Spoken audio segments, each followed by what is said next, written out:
썰풀이터에 모여주세요. 오늘의 사연 시작합니다. 결혼식장에서 꽃을 들고 있던 그 순간이 아직도 선명하게 떠오르네요.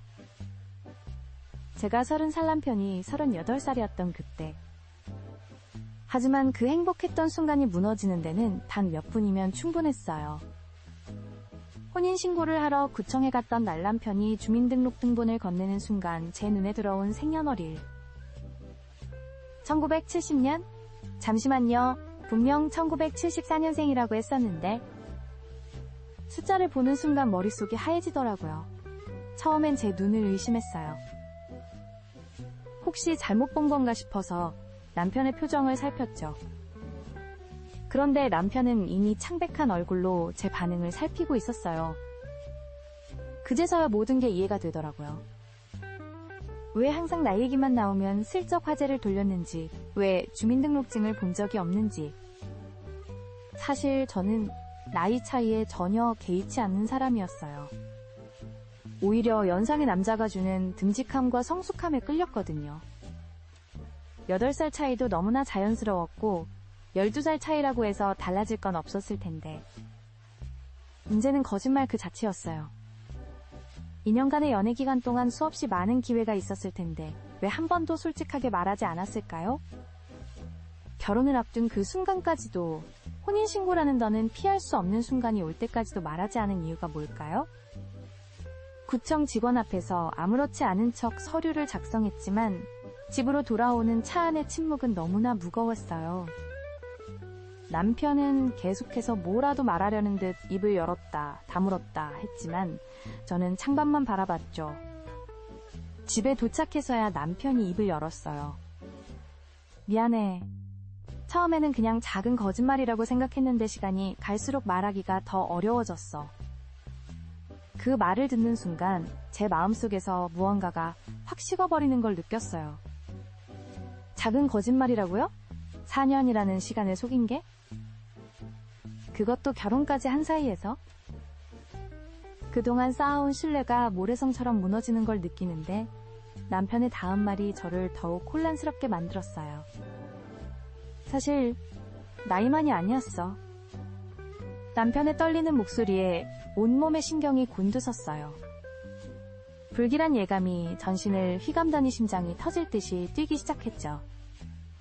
남편은 한숨을 깊게 내쉬더니 서랍에서 무언가를 꺼냈어요.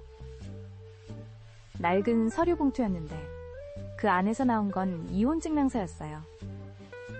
순간 제 귀에서 윙하는 소리가 들리면서 다리에 힘이 풀리더라고요. 10년 전에 이혼했어. 그때 내 잘못으로 헤어졌는데 그 이후로 새 출발하려고 많이 노력했어. 너를 만나고 정말 달라지고 싶었고 행복한 가정을 꾸리고 싶었어. 남편의 목소리가 점점 작아졌어요. 그 순간 지난 2년이 주마등처럼 스쳐 지나갔어요. 주말마다 약속이 있다던 날들 갑자기 받던 급한 업무 전화들 명절에도 늘 혼자였던 이유. 모든 게 퍼즐처럼 맞춰지는 거예요. 혹시 전 부인과 연락하는 거야? 제 입에서 떨리는 목소리가 새어나왔어요. 남편의 표정이 순간 굳어지더니 고개를 푹 숙였죠. 가끔 아이 때문에 아이, 그 단어가 제 머릿속에서 폭탄처럼 터졌어요. 숨이 막히고 어지러워서 소파에 털썩 주저앉고 말았죠. 결혼 전 우리는 분명히 서로의 과거에 대해 이야기했었어요. 그때 남편은 이성교제 몇 번 했다는 말만 했을 뿐 결혼은커녕 아이 이야기는 단 한 번도 없었는데 애가 이제 중학생이에요. 양육권은 전처에게 있지만 매달 양육비도 보내고 가끔 만나기도 해. 남편의 말 한마디가 비수가 되어 제 가슴을 파고들었어요. 그동안 우리가 맞벌이하면서 모아둔 돈의 일부가 제가 모르는 곳에서 다른 가정으로 흘러갔다는 생각에 현기증이 났어요. 그리고 더 큰 배신감이 밀려왔죠. 결혼 전에 이런 중요한 사실을 숨긴 것도 모자라 결혼 후에도 계속 비밀리에 연락하고 만나왔다는 사실이 손이 떨리기 시작했어요.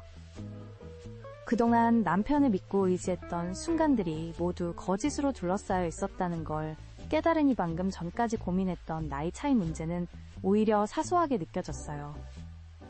당신 혹시 또 숨기고 있는 거 있어? 제 목소리가 갈라졌어요. 그런데 그 순간 남편의 휴대폰에서 울리는 알림음과 함께 뜨는 발신자 이름이 제 시선을 사로잡았죠. 성미 씨. 그 이름은 제가 알고 있던 남편의 회사 후배였어요. 가끔 업무 때문에 연락한다던. 하지만 그 늦은 시간 문자 내용은 업무와는 전혀 관계없는 내용이었죠. 오늘도 늦으시나요? 보고 싶어요. 순간 온몸에 힘이 빠졌어요. 남편은 황급히 휴대폰을 감추려 했지만 이미 늦었죠. 그제서야 모든 게 또렷해지는 것 같았어요. 밤늦게 걸려오던 전화들 주말 출근 출장이 잦아진 이유까지 이제 와서 변명해봤자 소용없겠죠. 남편의 목소리가 떨렸어요. 성미 씨랑은 6개월 정도 됐어요. 내가 나약했어. 당신한테 너무 미안해. 그 순간 웃음이 나왔어요. 슬프고 비참한 웃음이었죠. 나이를 속이고 이혼 사실을 숨기고 아이가 있다는 것도 말하지 않더니 결국 불륜까지. 이게 제가 그토록 믿고 의지했던 사람의 진짜 모습이었나요? 하지만 이상하게도 마음이 차분해지더라고요. 오히려 이제야 제대로 된 선택을 할 수 있을 것 같았어요. 당신이 숨긴 진실이 이게 전부라고 믿을 수가 없네요. 이혼하고 싶어요. 남편은 무릎을 꿇고 용서를 빌었지만 이미 제 마음은 돌이킬 수 없이 멀어져 있었어요. 신뢰는 한번 깨지면 다시는 붙일 수 없는 거잖아요. 그렇게 저는 4개월간의 결혼 생활을 정리했어요. 지금 생각해보면 그때의 아픔이 오히려 저를 더 단단하게 만들어준 것 같아요. 거짓말로 시작된 관계는 결국 더 큰 상처로 끝난다는 걸 뼈저리게 깨달았죠. 진실이 아무리 불편하더라도 그것이 관계의 시작점이 되어야 한다는 것도요. 요즘은 제 카페에서 차 한 잔의 여유를 즐기며 지내고 있어요. 이혼 후 도전한 바리스타 과정이 새로운 삶의 전환점이 되어주었거든요. 가끔 손님들과 이야기를 나누다 보면 비슷한 아픔을 겪은 분들을 많이 만나게 돼요. 그럴 때마다 따뜻한 차 한 잔과 함께 위로를 건네며 생각해요. 인생은 참 묘한 것 같다고. 큰 상처였지만 그 덕분에 더 단단해지고 성장할 수 있었다고요. 여러분은 어떠셨나요? 비슷한 사연이 있다면 댓글로 함께 나눠주세요.